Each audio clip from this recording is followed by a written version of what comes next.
Assalamualaikum warahmatullahi wabarakatuh.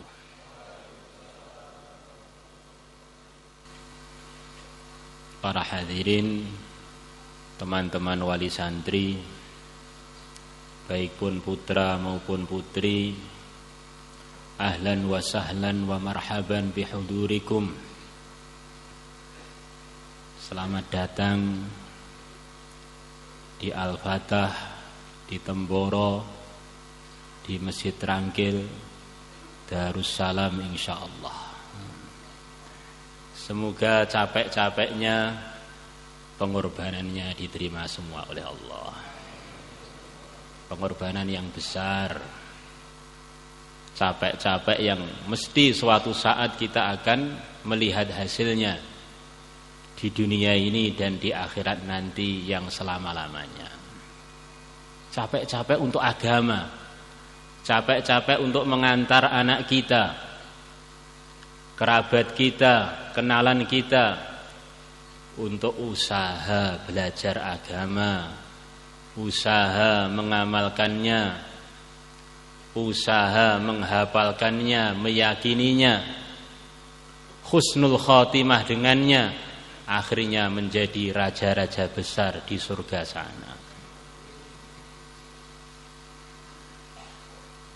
Teman-teman semua, ada sebuah cerita. Ada seorang murid datang pada gurunya. Yang murid tadi ditugasi untuk menyampaikan pesan-pesan agama kepada satu tempat, kepada satu kaum, satu daerah. Maka muridnya tanya pada gurunya, "Wahai guruku, wahai ustadku, syekhku, apa yang akan saya sampaikan kepada umat? Kepada tempat yang akan saya datangi, yang engkau tugaskan untuk menuju sana." Maka beliau menjawab, "Lah kamu itu pengen umat itu jadi apa toh? Kamu ingin kaum kamu yang akan kamu datangi ingin bagaimana?" Maka muridnya bilang, "Ya saya ingin mereka menjadi orang-orang yang untung, orang selamat, diridhai Allah di dunia, dapat ridha Allah, selepas dunia dapat surganya Allah." Lah itulah yang kamu sampaikan. Apa yang kamu inginkan dari umat, itulah yang kamu sampaikan kepada umat. Begitulah majelis kita yang berkah ini. Dalam pagi hari ini, dalam tempat yang sangat barokah, sebaik-baiknya tempat yang ada di muka bumi, masjidnya Allah. Dalam usaha yang sangat besar, usaha mempelajari ilmunya manusia yang teragung, yang terbesar, bahkan makhluk Allah yang termulia, yang sangat mulia, pimpinannya seluruh yang mulia, yang termulia Nabi besar Muhammad sallallahu alaihi wasallam, yang mana batu-batu, gunung-gunung, pohon-pohon semuanya kenal dengan beliau. Maka kalau ada orang tidak kenal dengan yang mulia Nabi besar Muhammad sallallahu alaihi wasallam,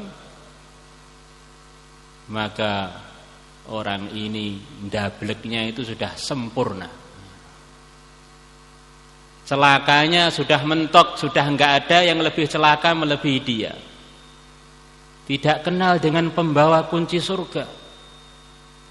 Tidak kenal dengan hamba Allah yang tertinggi derajatnya. Tidak kenal dengan pimpinan para nabi, para rasul. Sempurna zahirnya, sempurna batinnya. Keringatnya pun wangi, harum semerbak. Kalau beliau lewat, jalan yang beliau lewati akan harum sampai sekian lama. Maka dalam hadis riwayat Muslim, yang mulia Nabi besar Muhammad sallallahu alaihi wasallam Beliau sedang tidur di istri beliau Ummu Salamah. Maka beliau tidur beralaskan alas yang terbuat dari kulit, dialasi. Maka tengah-tengah beliau tidur, beliau berkeringat. Maka keringat beliau sebagian netes di alas beliau, menggenang di beberapa tempat. Maka tengah-tengah beliau tidur, datanglah Ummu Salamah istri beliau, mengumpulkan keringat-keringat beliau tadi, dimasukkan di dalam botol.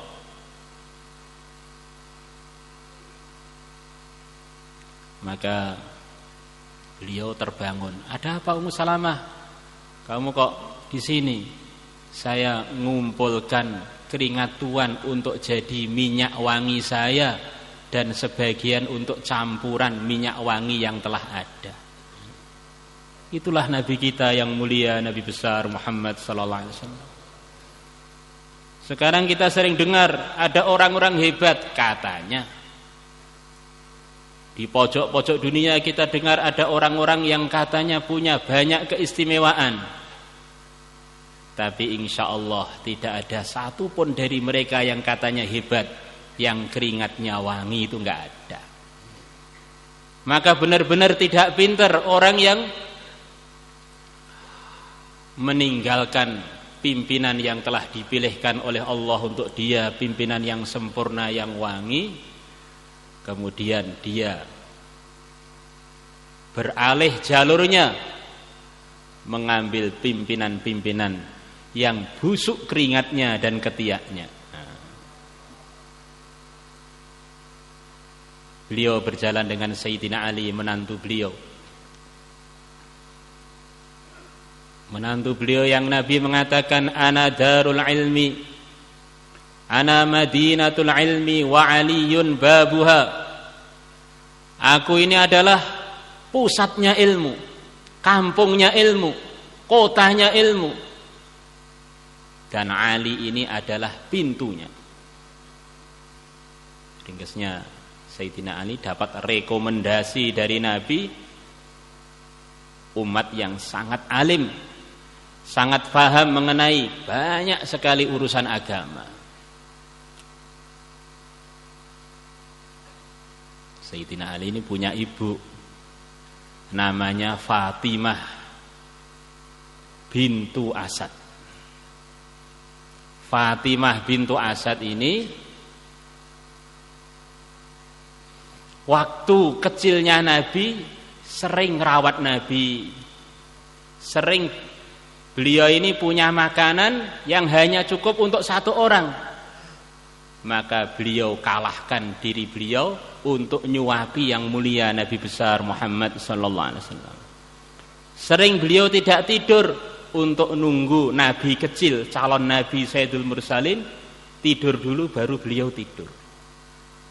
Fatimah bintu Asad. Maka orang itu kalau ingin punya putra-putra yang soleh, yang solehah, ibunya pun juga harus ada cinta kepada orang-orang soleh, berkhidmat bahkan berkorban untuk mereka. Jadi kalau ibunya korbannya nonton TV, anaknya dipondokkan, ibunya mulai nonton TV, maka akhirnya apa yang dibuat oleh ibunya berkahi anaknya juga. Di pondok anaknya jadi tidak bisa konsentrasi. Baca Quran yang kelihatan TV. Kenapa ini? Oh, ibunya di rumah nonton TV.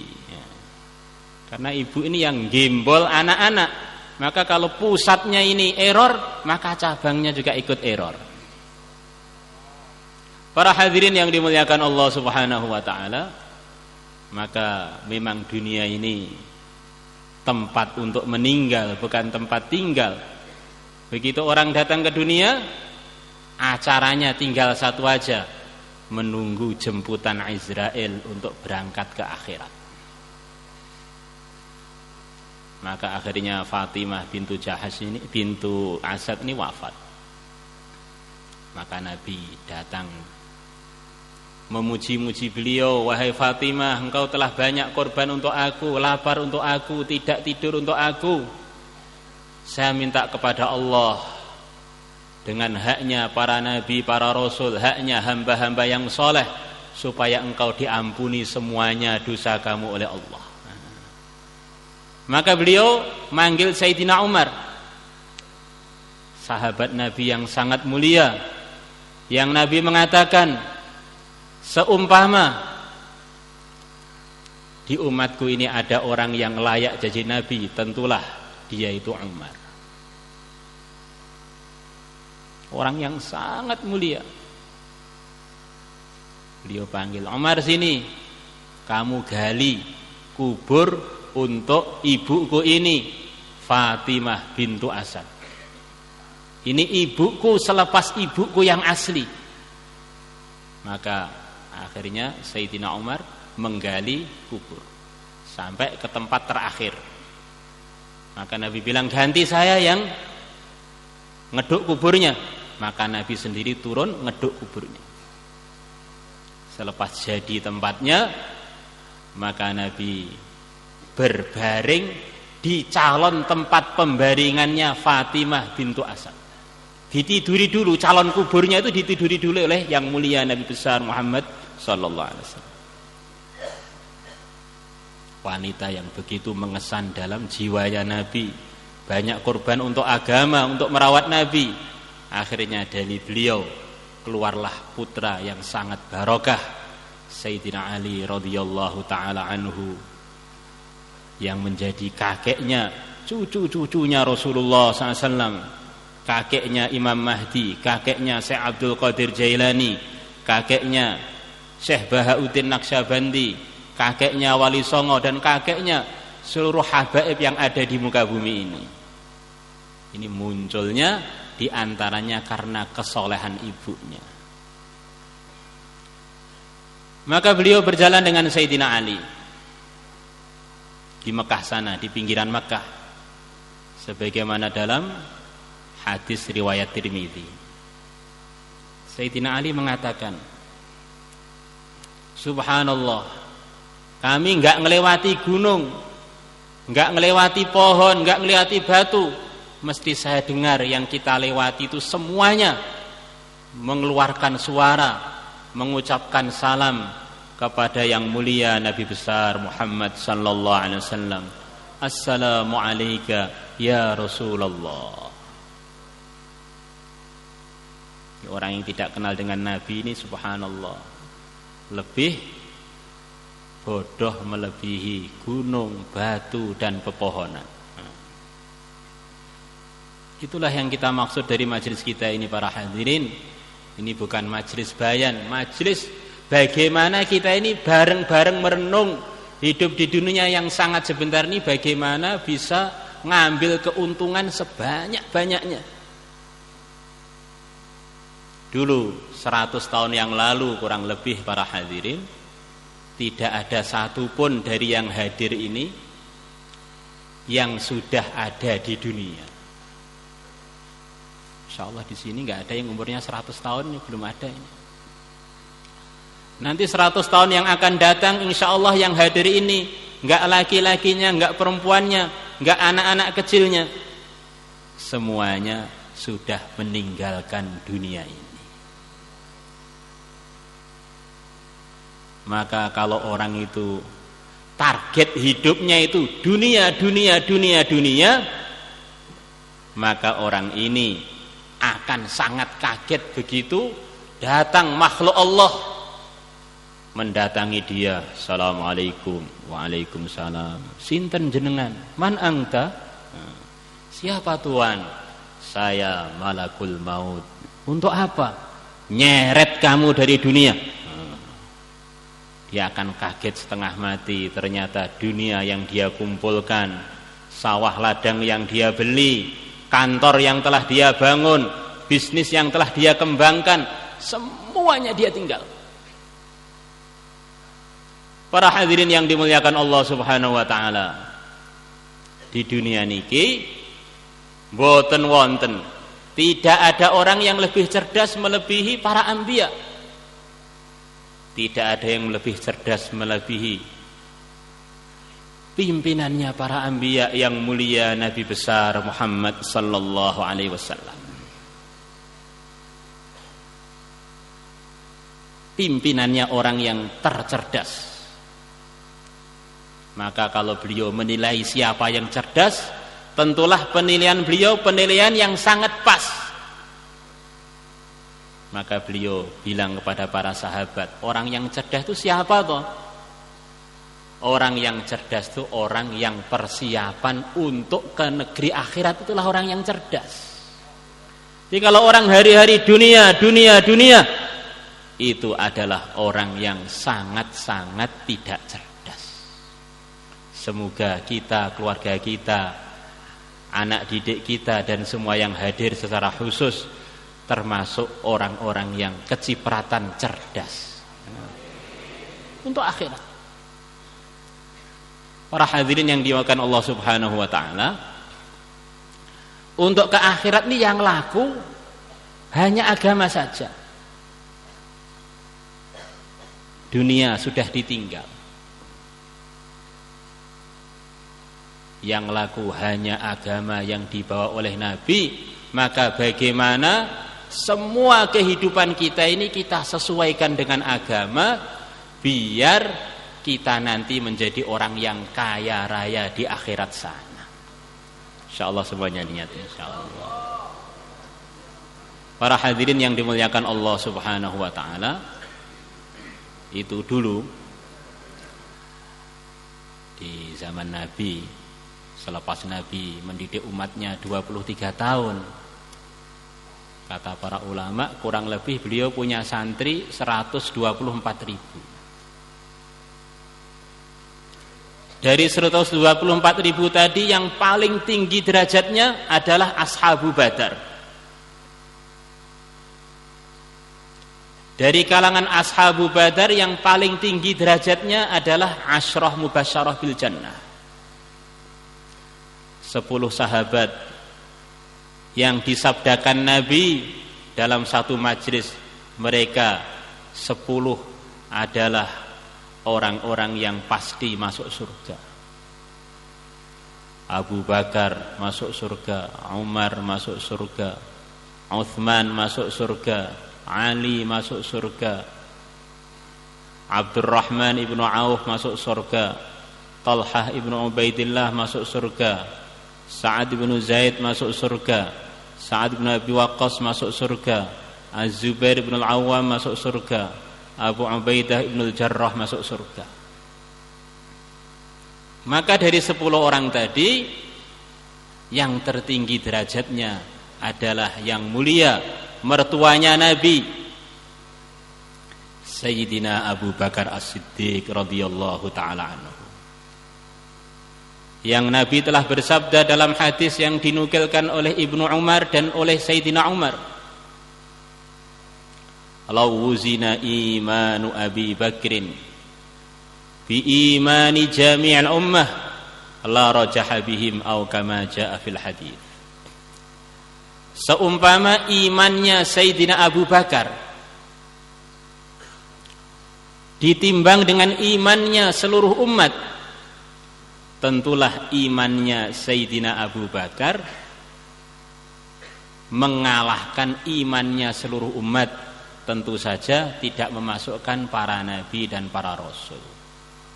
Kalau para nabi, para rasul enggak boleh dibandingkan dengan selain mereka.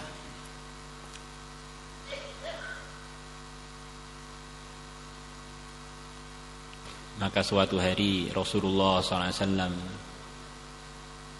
didatangi Sayyidina Abu Bakar. Beliau mengorbankan seluruh hartanya untuk agama, habis tidak tersisa.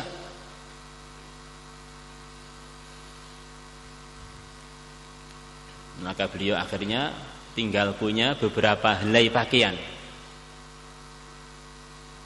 Maka pakaian beliau pakai, kancingnya pun tidak ada. Begitu sederhananya pakaian yang beliau miliki. Tinggal beberapa helai pakaian, yang tidak berkancing. Maka beliau ngambil duri untuk menggabungkan baju beliau yang terbuka biar tidak terbuka. Kancingnya pakai duri. Maka datanglah malaikat Jibril, ringkesnya menyampaikan salam kepada Nabi dari Allah untuk Sayyidina Abu Bakar dengan sebab pengorbanan yang baru saja beliau lakukan. Dapat salam langsung dari Allah. Menantunya Rasulullah, mertuanya Rasulullah SAW, Sayyidina Abu Bakar. Hari berganti hari, bulan berganti bulan. Dunia memang tempat meninggal, bukan tempat tinggal. Pas hari Senin pagi, para hadirin, terakhir kali Nabi menampakkan muka beliau yang mulia, sebagaimana dalam hadis riwayat Bukhari, melihat umatnya sedang sholat subuh yang diimami oleh Sayyidina Abu Bakar.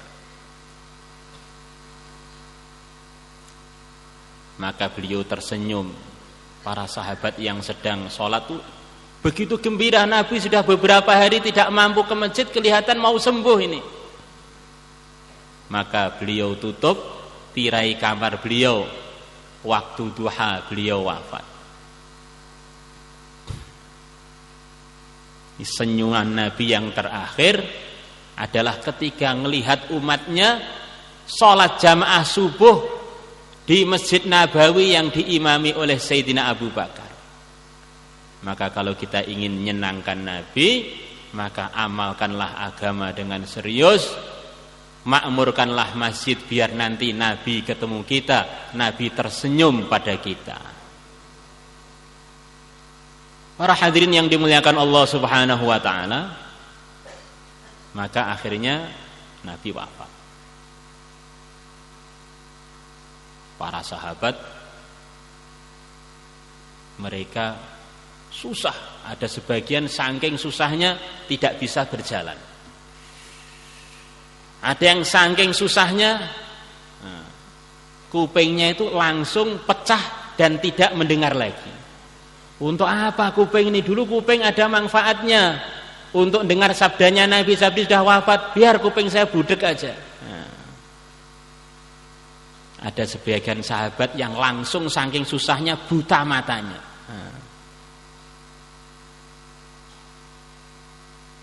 Mata ini dulu untuk melihat Nabi, sekarang enggak ada yang saya lihat yang saya cintai lagi. Saya lebih baik buta daripada melihat dengan mata saya ini, sedangkan Nabi sudah tidak ada. Maka para sahabat mereka dalam keadaan susah, dan mereka tidak tahu bagaimana caranya mengubur Nabi dan di mana. Maka waktu itu tampaklah kehebatan Sayyidina Abu Bakar. Ringkesnya, ketika ada macam-macam masalah umat, para hadirin, yang bisa menyelesaikan dan yang bisa memberikan arahan adalah para anbiya. Diakhiri dengan Sayyidul Anbiya. Selepas para anbiya wafat, yang bisa memberikan solusi yang tertepat, yang tersesuai adalah pewarisnya para anbiya, yaitu para ulama yang diawali oleh santri Nabi yang paling alim, Sayyidina Abu Bakar As-Siddiq radhiyallahu taala anhu. Beliau mengatakan kurang lebihnya sebagaimana dalam kitab Syama'il Tirmidzi, Nabi itu tidak akan wafat kecuali di tempat yang dia ridho untuk wafat di situ dan dikuburkan di situ. Nabi wafat di kamarnya Sayyidah Aisyah, kamarnya seorang wanita yang paling barokah mungkin di kalangan umat ini, terutama dalam kaitan menyebarkan agama dan ilmu yang diwariskan oleh Rasulullah kepada umat. Khudh hadzal dina min hadhil humaira, Ambillah agama Islam ini dari istriku yang cantik ini. Gelari Humaira karena beliau sangat cantik. Pipi beliau kulitnya berwarna kemerah-merahan, putih kemerah-merahan, Humaira. Kalau orang kita kadang-kadang juga ada merah-merahnya, tapi merah-merah buatan. Nah, dioles-oles apa akhirnya jadi merah-merah.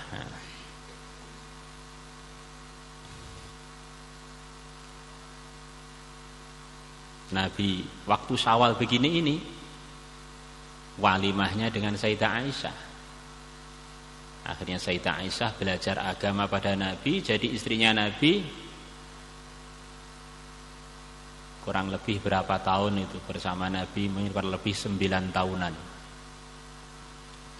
Akhirnya beliau meriwayatkan dari Nabi 2210 hadis kurang lebih.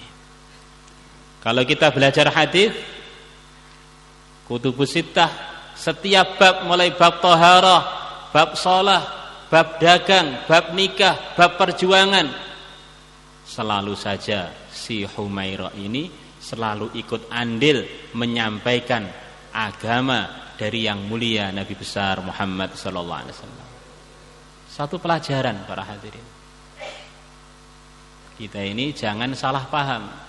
Pokoknya wanita itu yang penting bisa 3M ya sudah. Masak, macak, manak. Suruh ngaji, paling masak, macak dan manak saja. Oh beda.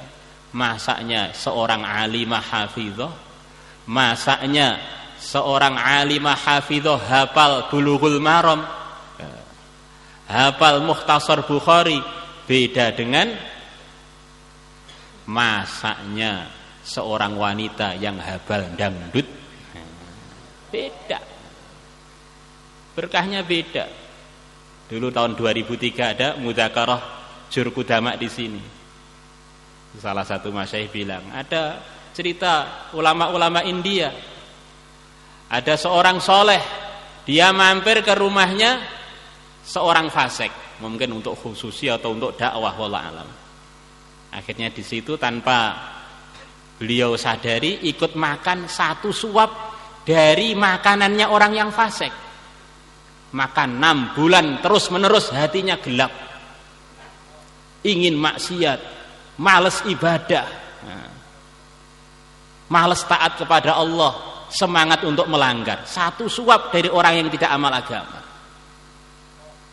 Sebaliknya ada cerita, ada orang yang mampir di rumahnya orang soleh, makan satu suap makanan di situ, soleh alim lagi, makan 6 bulan terus menerus. Sebelumnya tidak pernah tahajud jadi tahajud, sebelumnya enggak semangat baca Quran jadi baca Quran, sebelumnya enggak semangat takwa jadi takwa. Satu suap dari seorang yang amal agama, soleh lagi, alim lagi.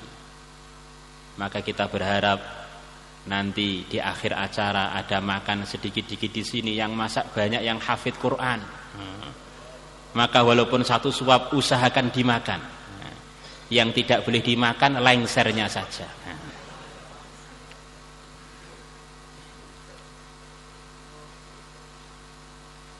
Manaknya, melahirkannya seorang wanita yang paham agama, beda dengan orang yang tidak paham agama sama sekali. Cerita nanti di akhir zaman akan ada kematian Dajjal, dibunuh oleh Nabi Isa. Di akhir zaman akan ada hidayah banjir. Semua yang di dunia akhirnya amal agama, akhirnya dunia menjadi berkah, dirahmati oleh Allah, rizki melimpah ruah, tidak terhitung, tidak terukur. Yang bisa ngukur hanya Allah saja. Ini ada kaitannya dengan seorang wanita solihah yang tengah-tengah hamil, dia berdoa dan dia fikir agama. Seorang wanita yang bernama Hannah, dia hamil, maka dia doa. doanya wanita yang hamil seperti doanya laki-laki yang lagi keluar fisabilillah. Maka wanita-wanita ini kalau fikir agama, insya Allah akan terproduksi darinya orang-orang yang alim, alimah, hafid, hafidhah. Tapi kalau hamil terus nonton TV, masya Allah, akhirnya anaknya keluar bentuknya kotak seperti TV. Di program itu sulit, suruh maju diem aja, suruh mundur di situ aja. Ternyata kenapa ini? Oh, karena ibunya dulu gandrung sinetron, cerita bersambung. Maka kita punya cita-cita yang tinggi. Anak saya tambah ngerti agama, tambah ada gambaran untuk amal agama, tambah banyak amalnya, akan jadi jariah saya. Saya akan jadi orang kaya nanti di akhirat, punya keluarga yang konglomerat karena mereka amal agama, bisa mensyafaati saya bisa mampir ke surganya, saya bisa dijamu di rumahnya.